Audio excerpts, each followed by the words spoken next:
I'm Margie Wildblood. I've recently written a book about my relationship with a psychology professor that I met in 1970.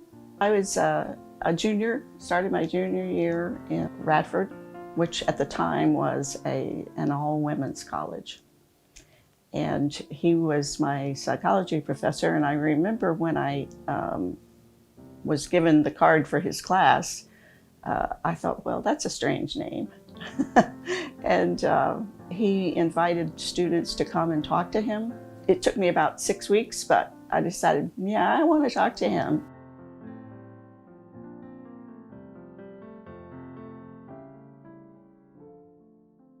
He told me later that his first impression of me was that I was going to be trouble for him. And I thought, well, is that because I'm a sassy student? And he said no, because he fell in love with me the minute he saw me. When we would tell people about our relationship, people would go, oh, that sounds like a Lifetime movie, or you should write a book or something. So when I retired, I knew that that was the first thing I'm going to do. I'm going to write the book.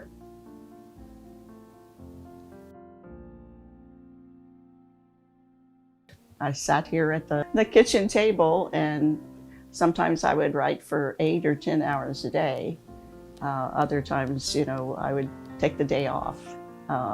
It took me about 10 months to write everything that I wanted to write.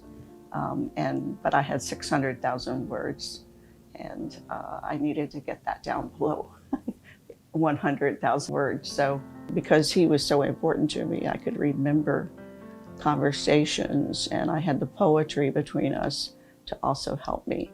And so I just sat down and wrote.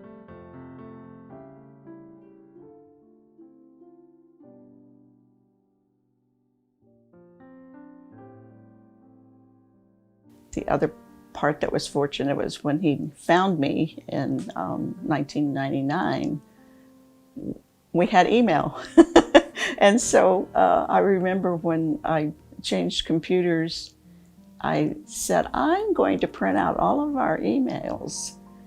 And I did. And so I had those things in his words back and forth, during emails. And so it gave me a lot of information that I might have forgotten. Probably the most difficult part was when we got to his illness, and that was more difficult to write. And I just reread that recently, and felt the same thing when that happened, because he'd always told me, because he was older, he was 11 years older than me, he always told me that generally he would be the one to die first. And I didn't want that to happen, because he made my world so beautiful. I didn't want to live without him.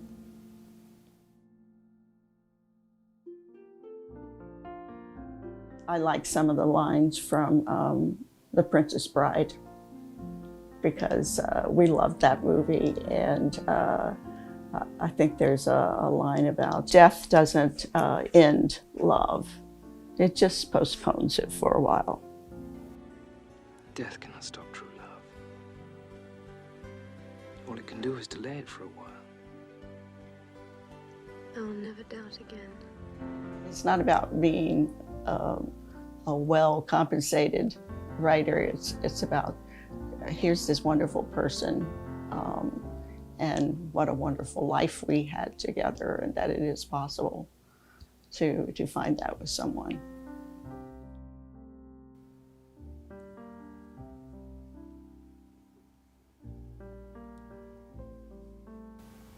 Very special person.